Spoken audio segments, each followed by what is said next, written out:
So, about 2 years ago, I saw a video by a YouTuber named Squid Monkey Studios. He did a video on a device named the AKAI Professional APC Mini. APC Mini is the device. AKAI Professional is, as far as I understand it, well, just the company who makes them. And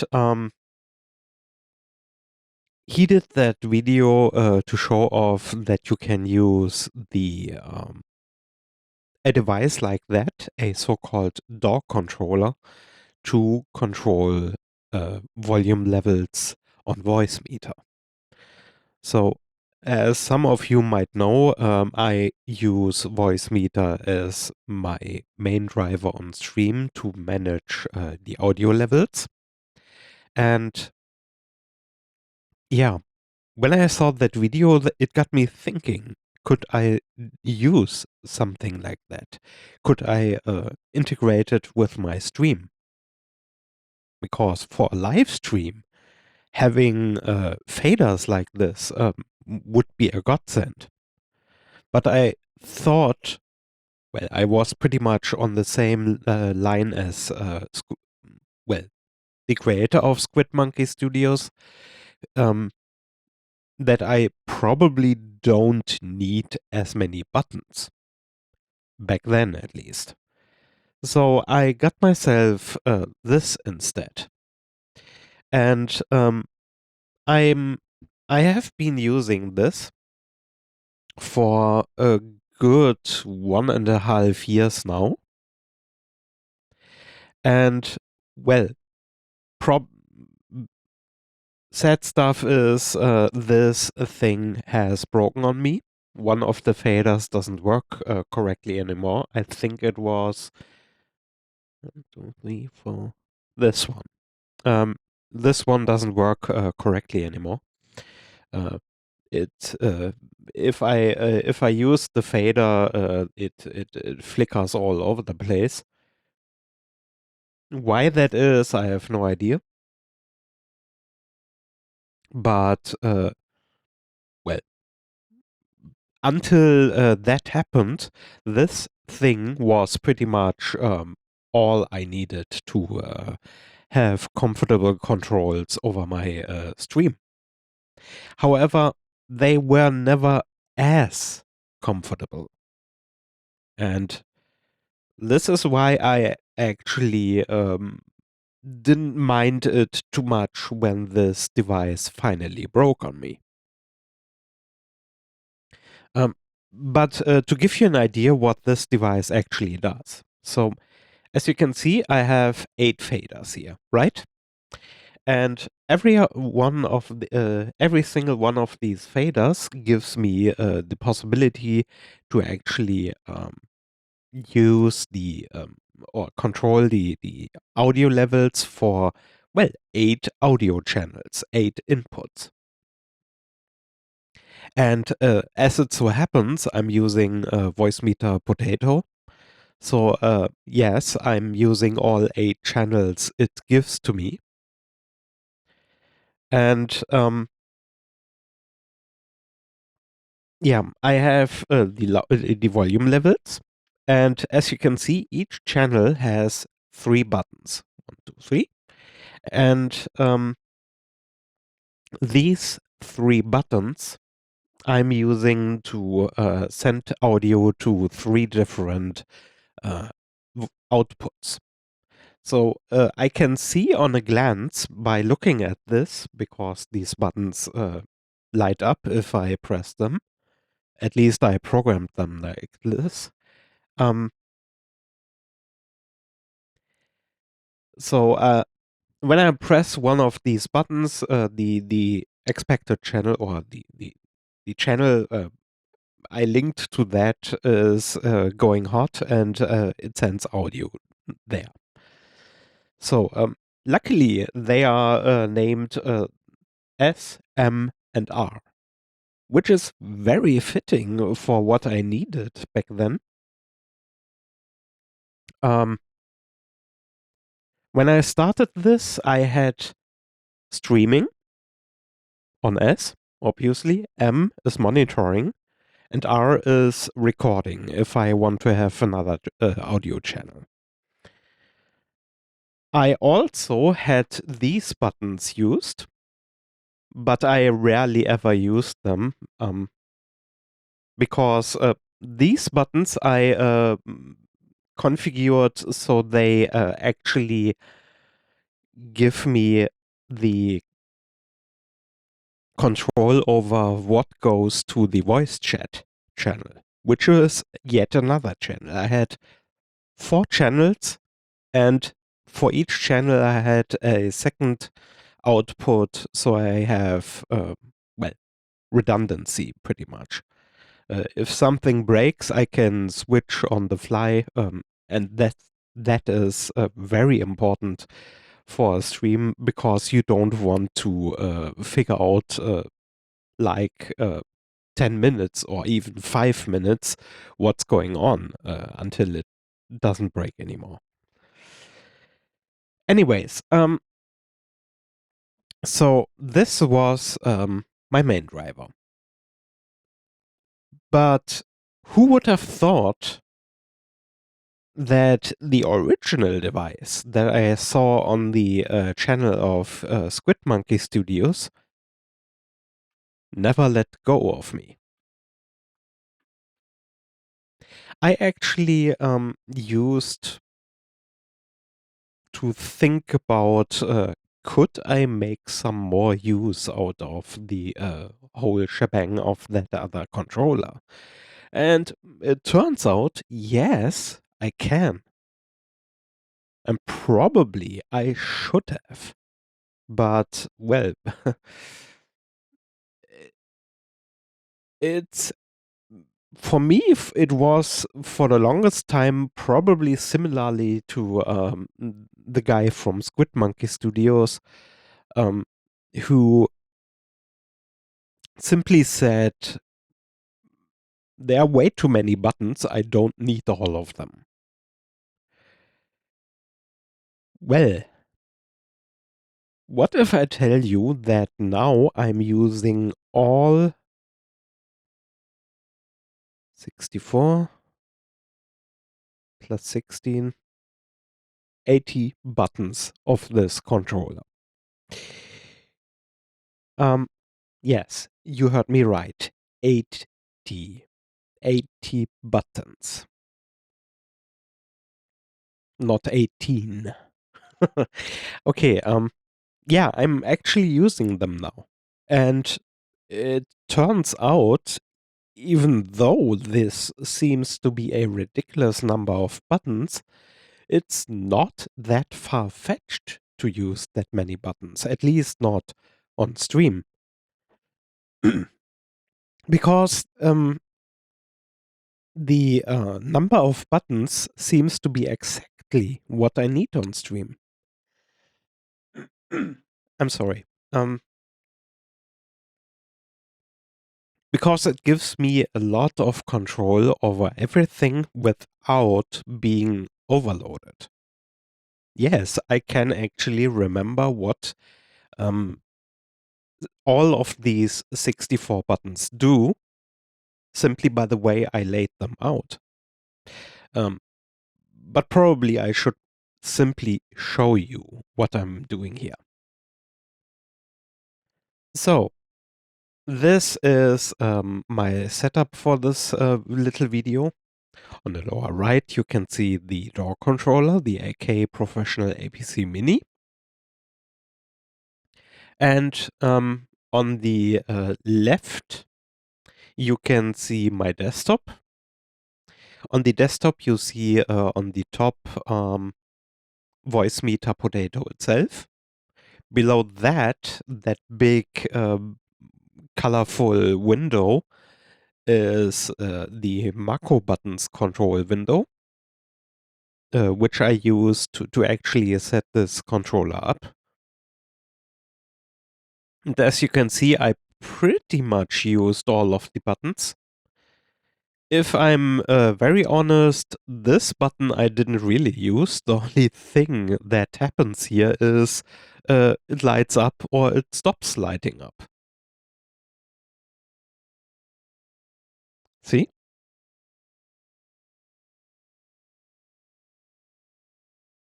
So this thing is pretty much not used for now. This was just the one button I'm using for checking out different stuff.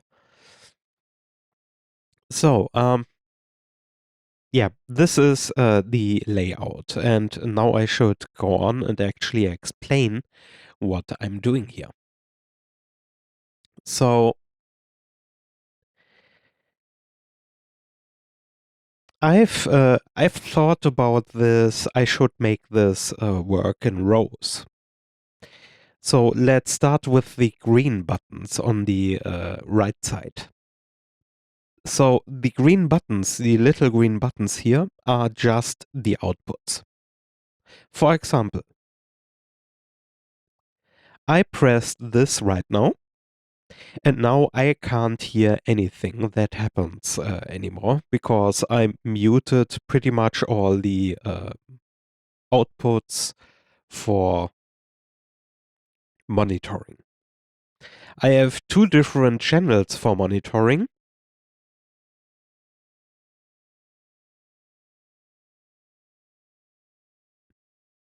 Okay, I have two different channels for monitoring. As you've seen, when I activated them again, this one channel didn't light up with all the other ones. This is my microphone. So it is intentional that I don't hear myself by default.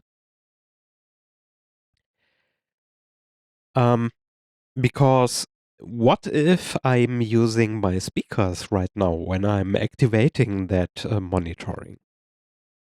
If the microphone or if the speakers are too loud, I'm getting a huge um,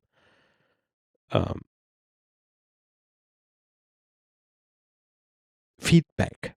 I'm getting a huge feedback loop, and nobody wants to have that on stream. So I made sure that I'm not using this when I'm using the speakers. It's not happening all that often, but at least I'm prepared to deal with that. So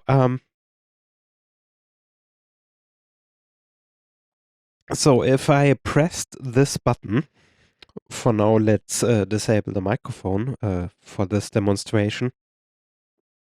If I press this button, you can see that on Voicemeeter, my main output, which is this pair of headphones, went dark. It muted itself, it faded out, and then muted itself.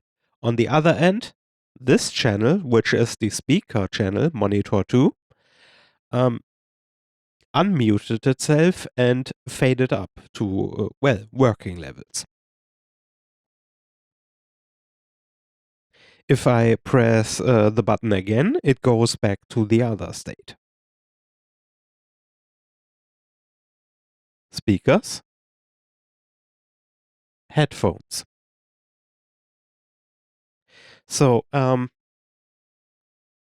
I had this way of working that things because I have actually limited number of buttons. You wouldn't believe how many buttons I could actually use. I mean, I back then I thought, okay, this is way more buttons than what I could ever use on stream. But the way I laid it out, I have actually too little buttons. I have only 3 rows on the top. And the explanation for that, why that is the case, I will give you on the course of this video. So for now, for you is important the upper row, the white colored LEDs, LED buttons are the monitoring.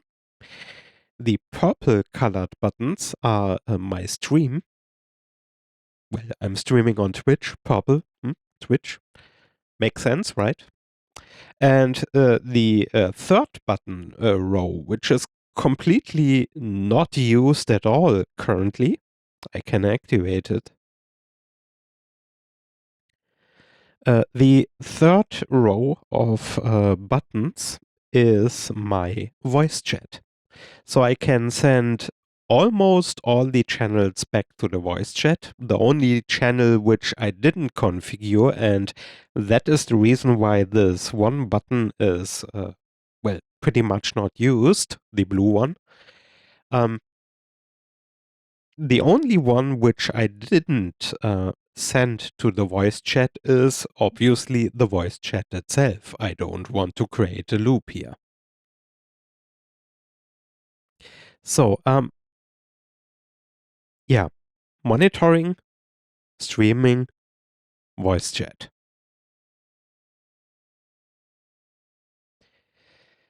So, and the other 5 rows which I have left on the main button layout, or the bigger buttons in the middle at least, those are used solely for controlling audio levels. Now people might say, wait a minute, why would you do that? You have those faders on the top, on the bottom. Why don't you use those? They give you way more control simply by fading the channels, right? Why don't why don't you do it like this? Well, it turns out this is on the one end nice to have because I can control the audio levels like that. I mean, you can see it. Currently, I am changing the volume levels on the channel I named OBS, which is pretty much the stuff that comes from OBS and goes back to OBS. Because all the audio OBS creates or created inside of OBS, for example, alerts or some sound commands, everything that's created inside of OBS isn't being recorded by OBS. Instead, it goes out to the monitoring through this channel and back to the stream. So I have just a single audio feed or a single audio stream that actually is being recorded. And that is coming directly from Voicemeeter. So I have, yeah, the most control over how loud each given channel actually is. This is one reason why I don't use speakers as often on stream. I want to be able to hear myself. Normally, I hear myself talking when I'm recording videos or when I'm streaming, just so I can compare the audio levels of the other channels of the audio other audio sources. For example, well, OBS sounds or maybe music, right? I can use I can control those right inside of Voicemeeter. So, but I'm getting off track here. Why don't I use the faders for this? It turns out it's not the best option to do that. Yes, I have those volume levels at my fingertips, but at the same time, I have the problem that I need to decide, do I have the correct audio levels here? I need to decide that simply by gut feeling. And believe it or not, I'm not that consistent when it comes to that.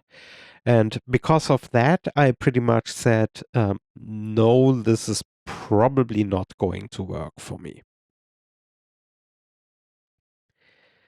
At least not in the long run. Yes, for the time being, it was still loads better than what I did before without any DAW controller. You know, this one. This was still loads better, but I could have simply gotten myself another one of these if I didn't think I could do it better. So what did I do here? I have 5 rows of buttons, right? But actually I have 8 columns of, well, 5 buttons each. And what these 5 buttons do is the same all the time. So I'm playing back some music I use on my stream. In case somebody wants to use this video, be sure to understand you cannot make any money off the stuff where you can hear that music. For me, it isn't a problem because I don't monetize anything on on YouTube. And I don't make any money on my streams either. It's solely for entertaining myself and others. So for me, it isn't a problem. But yeah, if you want to use that stuff that I'm showing here, make sure you shouldn't be use the stuff that actually plays back audio, unless you just use it for reference. I think that should be okay, but don't take my word on it.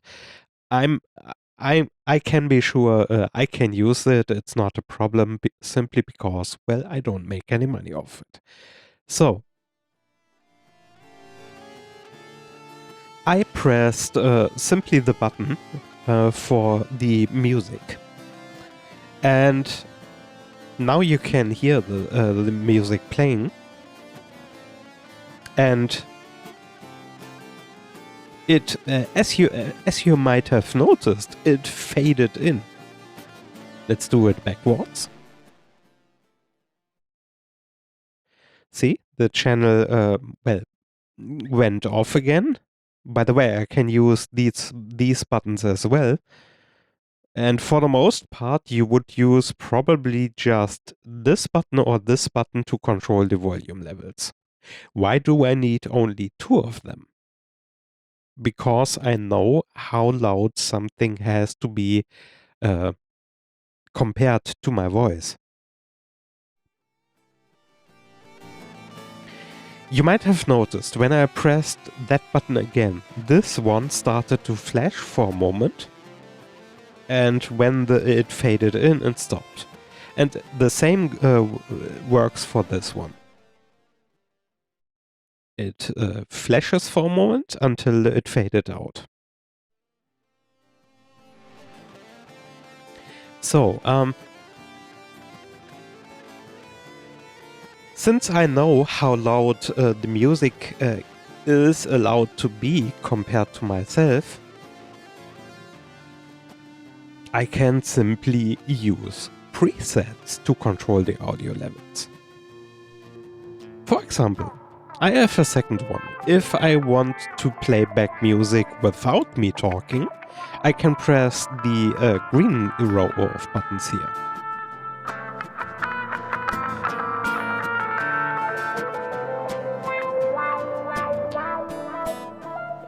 So, you heard the music went a little louder when I did that. And yeah, these are pretty much the presets. I have disabled, I have a normal streaming level, and I have a raised streaming level, which I use for I don't know, just to make a little highlight out of the music, for example.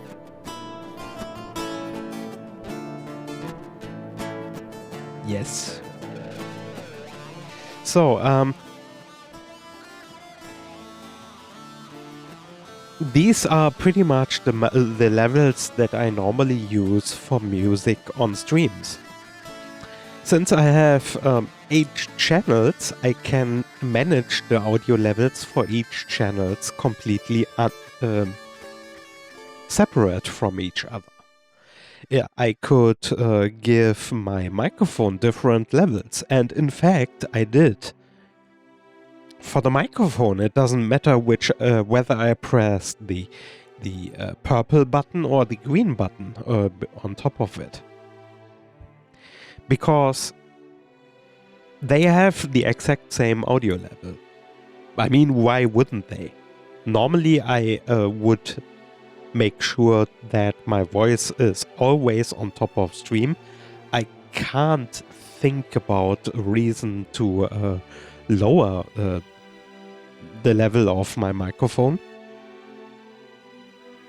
I mean, obviously, when it comes to the microphone, or to raising the volume for the microphone or lowering the volume for the microphone, I would only use that if I didn't set up my audio correctly for the microphone. And, well, you might be able to hear this right now.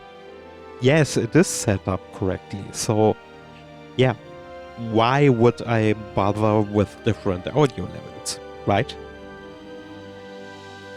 So, for the most part, this, this column of buttons is completely redundant, and it's pretty much useless. I just need to have that button on the button,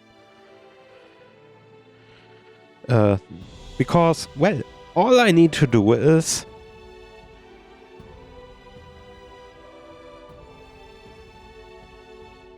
and fade in. So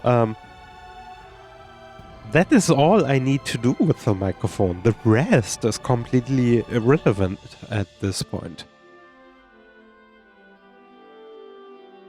Okay, so I have three different presets. This is the same as this one. This is simply mute. Probably I will make another very soft setting, like 9 decibels below this one, for this row of buttons in the future, and I make this button the sole mute button. But for now, I think 3 presets is pretty much all I actually need. So, there are 2 more buttons above these 3. And these 2 more buttons are manual gradual controls for the audio levels. See, I made the music like 6 decibels quieter even. And now I raised it back to minus 18 decibels, which I consider to be, for the most part, the go-to audio level here. But yeah, I can control the audio levels like that. I simply know which channels are active. Currently it's the music channel and my voice channel, my microphone pretty much.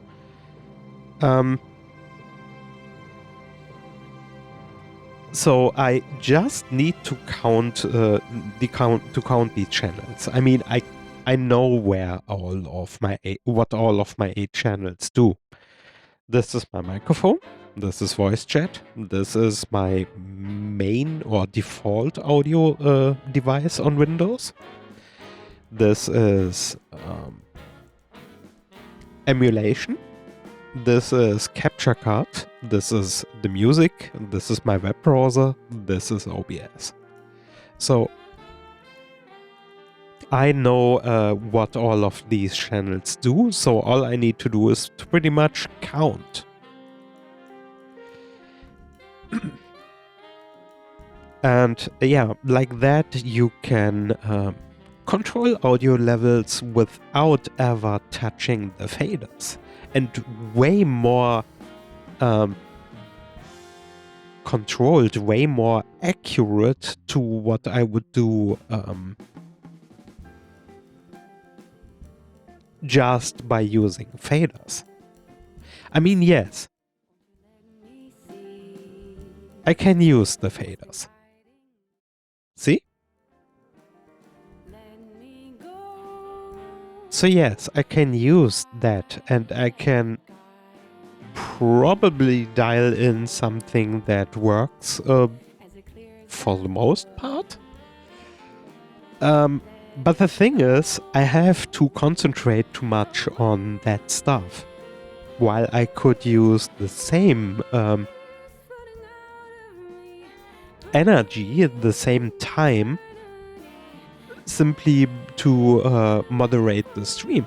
I could completely ignore all of this.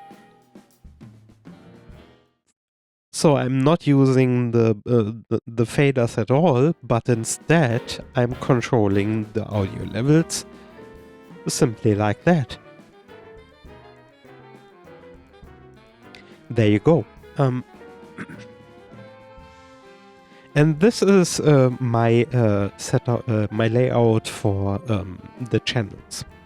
Another curiosity about my audio channels is this. I mentioned I have 2 different channels with redundancy on each for the audio outputs.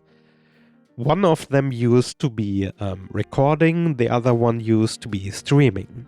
I linked them together at this point because I, well, pretty much never need a separate audio level, a separate audio channel for recording compared to streaming. So, because of this, when I'm pressing any of those buttons, these are mute buttons pretty much. If they are lit up, they are active. If they are not lit up, well, they are muted. Let me show you.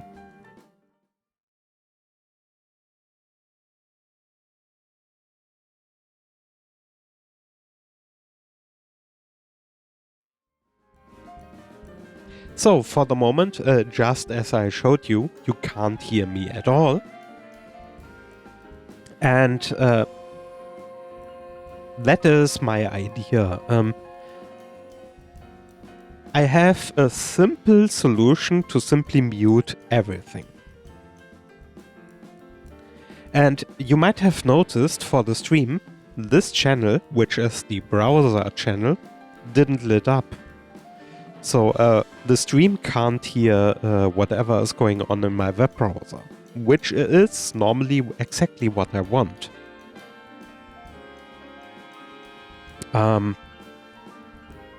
So for that reason, I disabled this channel for the unmute function.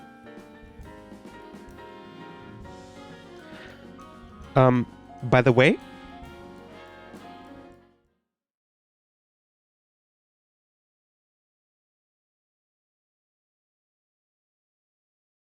so I unmuted the audio again.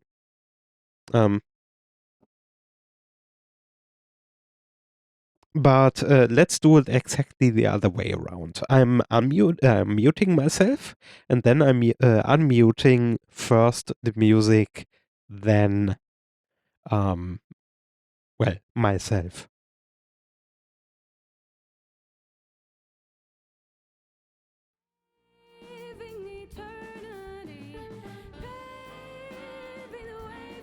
So you might have noticed the audio levels for the recording or the streaming actually faded in.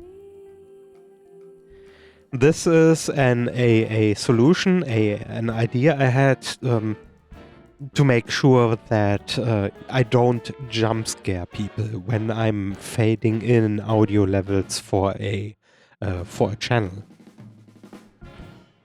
It only works for the first thing that happens. I tried to do something like using the select buttons inside of Voicemeeter. I'm pointing at them with the mouse pointer. These buttons I could use to change audio levels just for one channel, or even multiple channels. In that case, I don't mean the input channels, but the output channels. Well, I actually made it work, but it wasn't consistent. Sometimes it didn't change back to the audio levels which I wanted it to change back. As soon as I disabled the select for whatever output, sometimes it didn't go back to what normally would be the overall audio levels for that channel.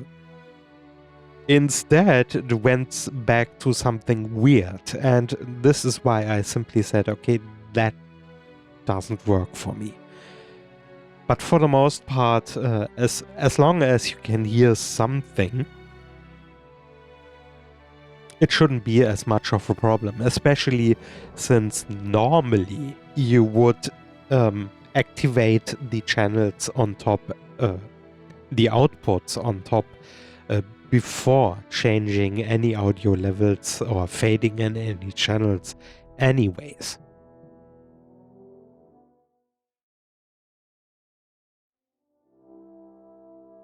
So, this is why I simply enabled all the channels right now. So I can simply fade in whatever channel I'm using by using these buttons on the lower side. These small buttons. Or maybe the second row of buttons. However, if I'm pressing the buttons all the way, the small ones, if I'm pressing those while the channel is deactivated, for example like this one, it always uses this button to dial in the proper audio level for a stream. See? This one flashed. Now this one flashed. So this is how I'm managing my channel completely, solely by the buttons. I'm never using these faders anymore. Sure, I could have gotten myself a DAW controller that has only buttons. It would have been even smaller than this one, probably. I mean, yes, this is quite a bit of space it takes up on my desktop. But yeah, I wanted to make sure, okay, maybe I need to use these faders for something. In that case, probably it's for the best if I keep them around, even if they are, for the most part, redundant. But yeah, that's it. That's pretty much all there is when it comes to the setup of that I'm using for streaming currently. Again, thank you. Thank you, Squid Monkey Studios, for sharing that video with the internet, because without your video as a guideline that or for a proof of concept, I probably never would have even used this DAW controller, let alone the giant one, this one. So, yes, thanks for that. And for all the other people around, this is just another proof of concept. You can use a DAW controller like that, like this. But it's not easy. It's not something you just install the software and it runs like that. The setup for all of this is actually quite a bit of work. For example, I showed you I show you the settings for this button, and as you can see, it's quite a bit of information that goes through all of this.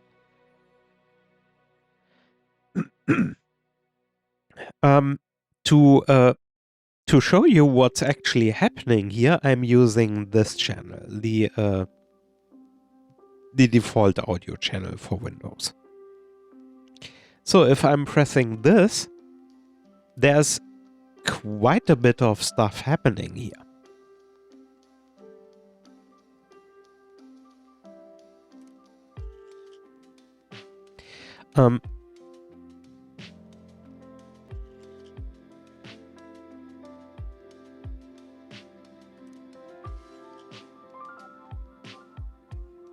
See? So I'm pressing this button, and all of the channels here are lighting up. I'm pressing this button, and all the channels stop lighting. In fact, actually, this one flashed for a moment and then disabled itself.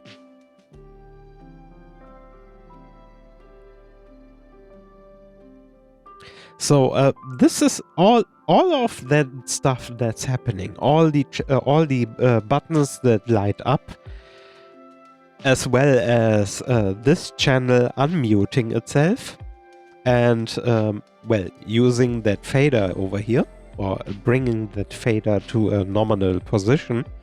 All of that is happening at the same time.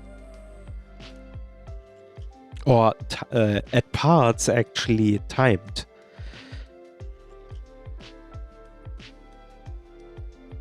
Let me show you. With the text commands in here. So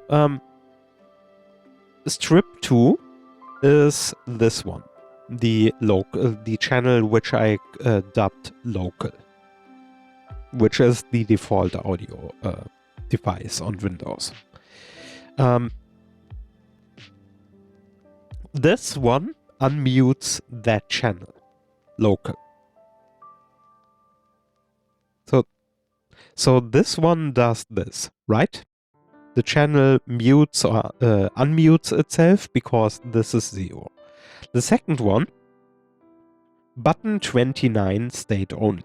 What does this mean? What the Michael? Let me show you. It's not that complicated. If you look at the top of the well, info bar on top of each window, you can see logical ID number 8. The one below that, 18. The one below that, 28. Right? So, by counting this, I can simply, by counting the buttons, I can simply use this command to disable a button without changing the functions of that button. Why do I do that? Simple.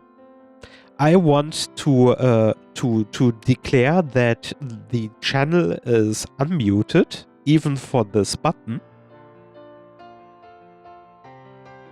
without actually triggering whatever this button is doing. So that's why it names state only. If I used instead the command state like this, it would actually trigger whatever is on the 0 side of the button. But yeah, since I only want to disable it, it works like this. So it disables that button. Below that, it uses a fader. This is again this channel here, local, and it fades to exactly -24 decibels. It's a little lower than all the other channels because I noticed that PC games are usually quite loud. So to make sure that it's not too loud, I decided for this channel -24 would be the best option. So this command seems like it's a lot of stuff, and as you've seen, it's actually here for quite a number of buttons. But all this stuff does is to light up a certain button with a certain intensity and a certain color. So 96 is this is specific to this controller. Another controller could work differently. 96 is the maximum brightness for that button. 22 is the button that's being changed, and how the buttons are actually numbered, you need to find some information on the internet. For this controller, I found a complete guide to everything that's worth knowing about that controller. So because of that, I know, okay, 22 is, well, exactly, let me see, it should be this button. Yeah. This is the button below that. This is the button below that. You know, I just need to count down. These are just the buttons, okay? And this is the button all the way down here. Because a curiosity about these small buttons on the on the bottom and on the right side is that I can't change the color here. They are the one on the bottom. These 8 are solely red, and these 8 are solely green. This one over here, well, in the corner, actually I didn't ever manage to light it up at all. So, but since I didn't use that anyways, it's, well, it's there, but I'm completely indifferent to it. But yeah, this is what's happening here, right? All of these channels are lighting up in a certain way, and you might have noticed this one button when I'm pressing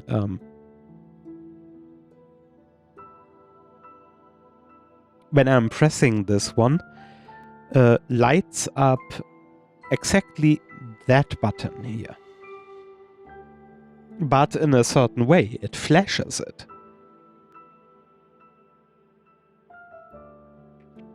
So, this is why I have a wait command here. Because normally, all the stuff that's happening is carried out at exactly the same time. But here I have a wait command to wait for, well, 2 seconds, because this fade command is exactly 2 seconds long. It fades to minus 24 decibels, like I said before, for 2000 milliseconds, or 2 seconds. So this is why this wait command is here. It waits for exactly 2 seconds. And after those 2 seconds, it changes the button that is flashing before to a solid state.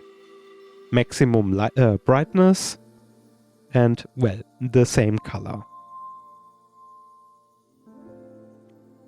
This is why it is 96 now instead of 99, and it's still 31. 31 is that color.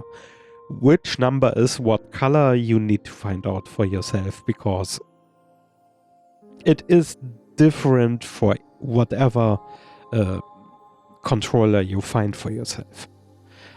At first, when I got this one, the APC Mini, I thought, because it's Mark II, it's already different from the first generation. But it turns out, nope, it isn't. I was just confused. Anyways, so this is all the stuff that I'm doing here. And this is how I control the audio levels on my stream without ever considering how loud needs a channel to be. Okay, I considered it while setting the DAW controller up, but for the most part, I simply don't need to care anymore. It's for me just a button press.